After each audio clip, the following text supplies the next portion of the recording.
Assalamualaikum warahmatullahi wabarakatuh. Berjumpa lagi dengan Bu Yura dalam pembelajaran PPKN. Pada video pembelajaran sebelumnya, kita telah membahas sejarah perumusan Pancasila sebagai dasar negara, penetapan Pancasila sebagai dasar negara.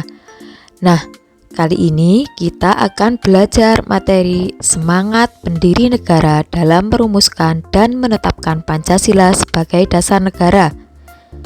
Materi ini merupakan materi PPKN kelas 7 semester 1. Nah, proses perumusan Pancasila sebagai dasar negara yang dilakukan oleh para pendiri negara kita tidaklah mudah. Dalam proses tersebut, tentu saja banyak sekali pendapat yang dikemukakan oleh pendiri negara tentang perumusan dasar negara. Mulai dari yang dikemukakan oleh Muhammad Yamin, oleh Mr. Supomo, dan Insinyur Soekarno.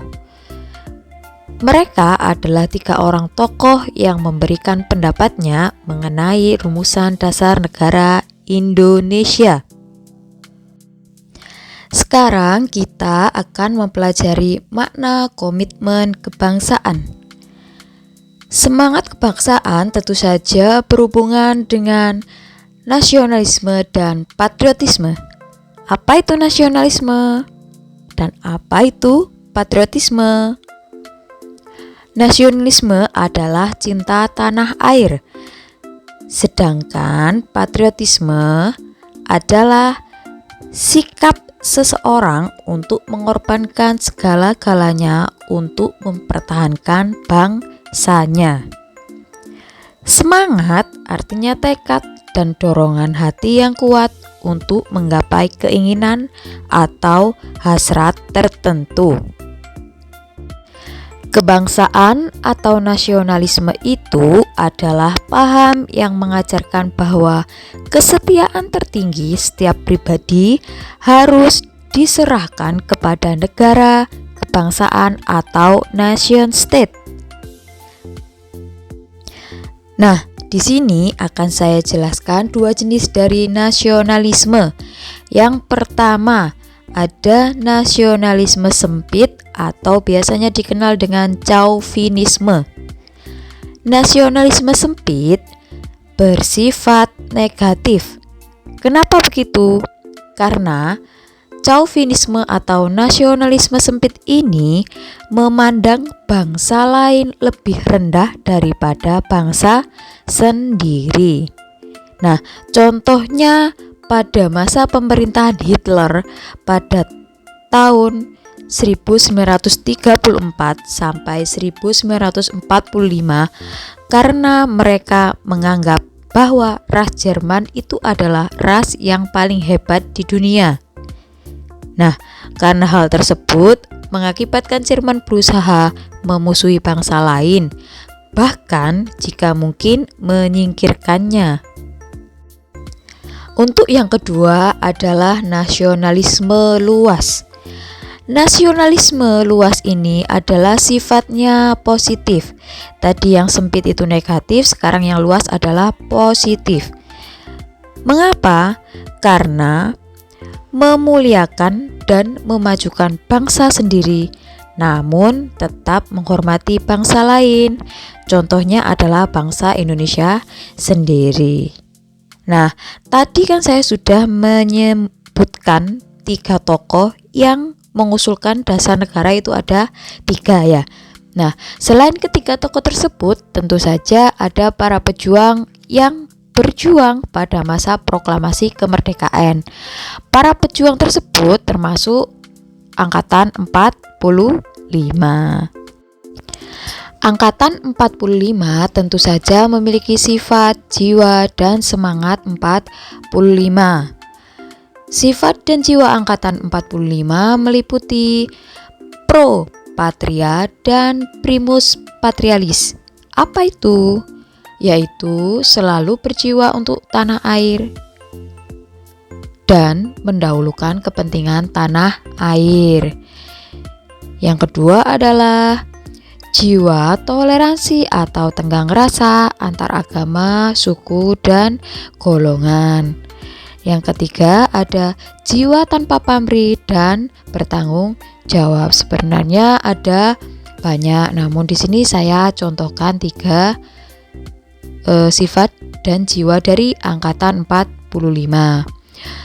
Untuk yang semangat 45 itu meliputi semangat menentang dominasi asing dalam segala bentuk, terutama penjajahan dari suatu bangsa terhadap bangsa lain. Yang kedua ada semangat tahan derita dan tahan uji. Yang ketiga ada semangat kepahlawanan. Sebenarnya juga ini ada banyak, namun saya berikan contoh hanya 3. Oke. Selanjutnya adalah tentang komitmen kebangsaan para pendiri negara dalam perumusan Pancasila sebagai dasar negara. Nah, ini adalah gambaran apa saja komitmen kebangsaan para pendiri negara kita dahulu. Sebenarnya juga ada banyak, namun di sini Bu Yora merangkumkan menjadi lebih sempit agar kalian bisa memahaminya. Ada 7 gambaran. Yang pertama, ketakwaan terhadap Tuhan Yang Maha Esa. Yang kedua, jiwa dan semangat merdeka. Yang ketiga, cinta tanah air dan bangsa. Yang keempat, mengutamakan semangat persatuan, kesatuan, dan nasionalisme.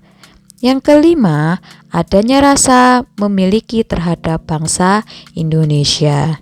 Yang keenam, selalu bersemangat dalam berjuang. Yang terakhir adalah mendukung dan berupaya secara aktif dalam mencapai cita-cita bangsa. Bagaimana sih cara kita meneruskan komitmen para pendiri negara dalam kehidupan bermasyarakat, berbangsa, dan bernegara? Nah, sebagai seorang pelajar, tentu saja kalian yang harus dilakukan adalah yang pertama, belajar dengan rajin dan bersungguh-sungguh. Yang kedua, tidak memaksakan kehendak. Yang ketiga, saling menghormati perbedaan. Dan yang keempat, tidak semena-mena terhadap orang lain. Kira-kira nih, ada yang bisa memberikan contoh yang lain tidak? Coba, kalau ada yang bisa memberikan contoh yang lain, berikan komentar di kolom komentar atau bisa diberitahukan di grup ya Nana. Oke, selanjutnya kita akan membahas apa saja sih semangat dan komitmen kebangsaan itu. Yang pertama, komitmen kebangsaan adalah cara pandang yang dilandasi kesadaran diri sebagai warga negara akan diri dan lingkungannya di dalam kehidupan berbangsa dan bernegara. Yang kedua, wawasan kebangsaan menentukan cara bangsa mendayagunakan kondisi geografis, sejarah, sosio-budaya, ekonomi, politik, serta hankam dalam mencapai cita-cita. Apa itu hankam? Hankam adalah pertahanan dan keamanan. Yang ketiga, wawasan kebangsaan menentukan bangsa menempatkan diri dalam tata berhubungan dengan sama bangsa dan dalam pergaulan dengan bangsa lain. Yang terakhir yaitu wawasan kebangsaan mengandung komitmen dan semangat persatuan. Oke anak-anak, sampai di sini penjelasan saya mengenai komitmen dan semangat pendiri negara dalam merumuskan dan menetapkan Pancasila sebagai dasar negara. Mudah-mudahan penjelasan Bu Yora dapat membantu kalian dalam memahami materi PPKN kelas 7 bab 1. Oke, saya akhiri. Wassalamualaikum warahmatullahi wabarakatuh.